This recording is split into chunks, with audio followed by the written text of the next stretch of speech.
Сәлем дуслар, сезнең белән спорт тим һәм мин Надир. Бүген бездә кунакта Рубин 2 футбол командасы уенчысы, яшь футболчы Денис Макаров. Исәнмесез, Денис абый? Инглиз теленнән тәрҗемә итсәк, фут аяк, ә бұл туп дигәнне аңлата. Футболны бик күп кешеләр яратып карыйлар һәм уйныйлар. Минем дә ул бик яраткан спорт төре. Денис абый, сез үзегез ничә яшьтән футбол белән шөгыльләнә башладыгыз? Я начал играть в футбол в возрасте 6 лет. Начинал в Ульяновске. И вот в возрасте 8 лет уже меня заметили скауты Рубина, и я попал в эту академию. Ярый, рәхмәт. Денис абый, сез инде футбол турында бик күп нәрсәне беләсездер инде. Беренче сорау, футбол тупның авырлыгы күпме? Ну, думаю, около 400 грамм. Бик тә дөрес, 400 грамм. Киләсе сорау, футбол буенча беренче бөтен дөнья чемпионаты нинди илдә узган? Ну, если учитывать, что футбол зародился в Англии, наверное, там и проходил первый чемпионат. Ярый, сез әзеңне ялгыштыгыз. Беренче бөтен дөнья чемпионаты Уругвайда 1930 елда узган. Хәзер инде соңгы сорау. Футбол тупның тизлеге сәгатькә ничә километрга җитә ала? Наверное, зависит от того, кто бьет, но в среднем, думаю, около 150 пусть будет. Сез әзегене ялгыштыгыз. Дөрес җавап 200 км сәгатькә җитә ала. Хәзер әйдәгез сезнең белән якынрак танышыйк. Сезнеңчә ничек футбол белән шөгыльләнә торган кеше нинди сыйфатларга ия булырга тиеш? Ну, наверное, каждый из нас индивидуален, но при этом для футболиста, наверное, есть обязательные качества. Это целеустремленность, трудолюбие. Ну, это, наверное, вот два самых главных качества, которыми должен обладать каждый. Ярый, рәхмәт.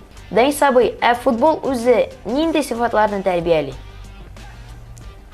Ну, я думаю, он помогает людям стать более мужественными, формирует вообще личность человека и также делает его более трудоспособным, что помогает ему в дальнейшей жизни.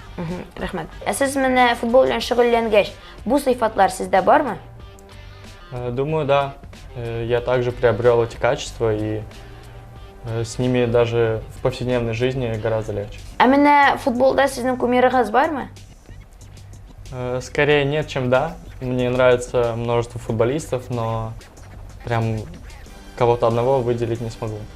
Рәхмәт. А менә сезнеңчә ничек кем яхшырак уйный? Лионель Месси или Криштиану Роналду? Я выбираю Месси. Миңа да ул бик ошый. Футболны сайламасагыз, нинди спорт төры белән шөгыльләнер идегез? Мой папа мастер спорта по хоккею с мячом, и я всегда в детстве также увлекался этим спортом, всегда играю зимой и до сих пор, поэтому думаю, хоккей с мячом. Димәк, сез сәрхәтләнә бу спорт төрендә дә уйный аласыз?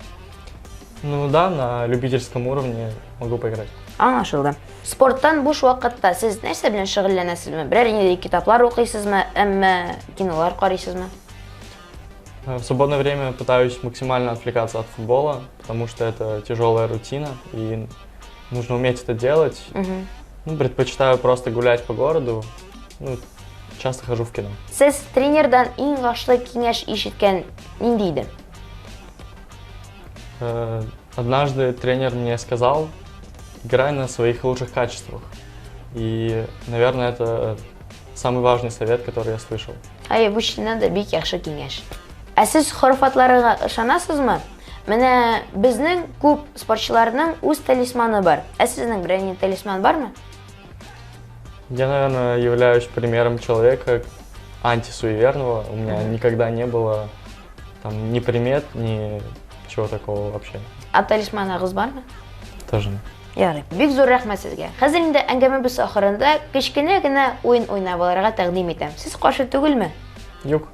Ярар, алайса башлыйбыз. Уен мондый. Мин сезгә татарча сүзләр әйтәм, ә сез бу сүзләрне рус телгә тәрҗемә итеп миңа әйтергә тиеш буласыз. Сез хәзерме? Ярар, башлыйбыз. Беренче сүз өчпочмак. Треугольник. Бик дөрес, бик дөрес. Киләсе сүз сәлам. Привет. Дөрес. Тагын бер сүз ирек. Не знаю. Менә мәсәлән, безнең шәһәр үзәгендә аның исеме белән мәйдан аталган. Я такое только в автобусах слышал, когда остановки объявляют. Ярар, ирек инде ул свобода, бурча әйткәндә. Киләсе сүз туп. Ул сезнең спорт төре белән бәйлән. Мяч, может быть? Бик дөрес. Һәм инде соңгы сүз кыр. Шулай ук сезнең спорт төре белән бәйләнгән. Не знаю. Кыр, мәсәлән, менә футбол кая уйныйлар? Футбольное поле? Бик дөрес.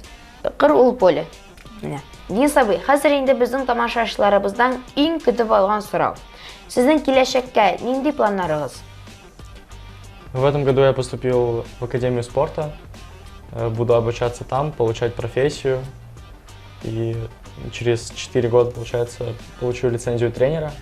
Ну и, конечно, в планах прогресс в футболе, становиться лучше.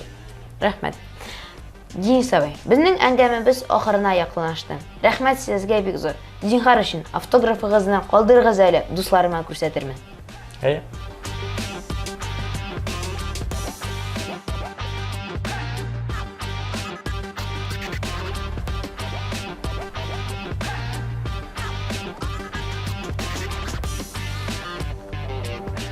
Денис абый, рәхмәт бик зур. Сезнең белән сөйләшү бик күңелле булды. Футбол турында мин бик күп нәрсә белдем.